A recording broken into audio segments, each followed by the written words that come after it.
bây giờ sóc trao pi mà đây bạc lôi là ni mà pa cho mùi đằng elite make kia cú ní bông ôn và sân chỉ chụp kia thay là mưa bông ôn chúng ta xua khó sụp đây bông mai bông ôn này đi mà trang lực mà cú mà giấy nó không biết ôn đi đời xa ta mà dạng ní bây giờ sóc hiện thuộc liền đà lai bông ôn hay bông ôn đang ấy mà đây bạc lôi tật môi tật piยังtay bông ôn chẳng là ní bây giờ sóc trâu miên phi là cách mà trâu chụp cho mùi nắng elite make kia bông ôn elite make kia mà dạng ní bông ônเคยสมัครเพียบกอได้กอล้างเชิงnàyอะไรนี่มาtrâu pa cho mùi nắng bây giờ sóc bông ônกระทาพี่รวยกันนะสำหรับการประกวดนั่นคือประกวด by forman to the man អញ្ចឹងសម្រាប់បច្ចុប្បន្នសក់ហើយនឹង elite make បងប្អូនគាត់ថាគាត់ទាំងពីរនាក់នេះ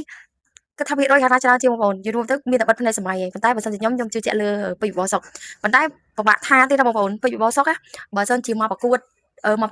ខ្ញុំទុកចិត្តលើគាត់100%ប៉ុន្តែបើសិនជា forman ណាខ្ញុំមានអារម្មណ៍ថាខ្ញុំអត់សូវទុកចិត្តគាត់ទេដោយសារ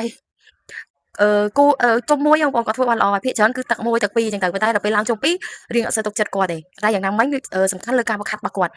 ហើយពីបោះសុកមួយរយៈដែលខ្ញុំទៅក្លឹបនេះបងប្អូនគឺគាត់បុកហាត់ខ្លាំងមែនទែនពង្រឹងសមត្ថភាព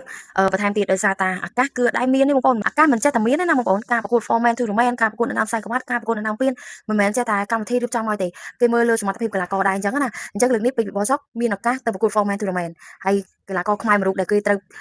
ប៉ះនោះគឺ elite makia អញ្ចឹងសម្រាប់ពេជ្របោះសុកជាមួយនឹង elite makia ប្រកួតនៅសេវីនបាយ័នហើយបងប្អូនដឹងស្រាប់ហើយសេវីនបាយ័នគឺបរទេស2និងគុណខ្មែរ2អញ្ចឹងបើសិនជា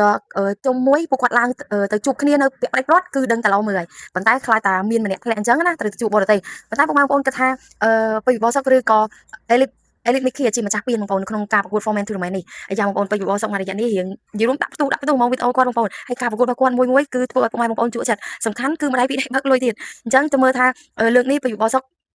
រឿងនេះពីបោះសុកអាចយកពីនបានអត់ព្រោះប៉ុន្តែមួយរយៈនេះគឺគាត់កំពុងតែវិវត្តខ្លួនបានល្អមែនទែនសង្ឃឹមថាការប្រកួត forman tournament នេះគាត់ខ្លាចជាម្ចាស់ពីនបងប្អូនហើយមានអីជូនពរពីបោះសុកបងប្អូនអាច comment នៅក្នុងវីដេអូនេះបានអញ្ចឹងបងប្អូនចាំអ៊ុតមើលទាំងអស់គ្នាថាតើពីបោះសុកឬក៏ elite makia ជាម្ចាស់ពីនវីដេអូគ្មានប៉ុណ្្នឹងដែរបងប្អូនចាំជួបគ្នានៅវីដេអូក្រោយទៀតកុំភ្លេចជួយ follow និង share ម្នាក់មួយផង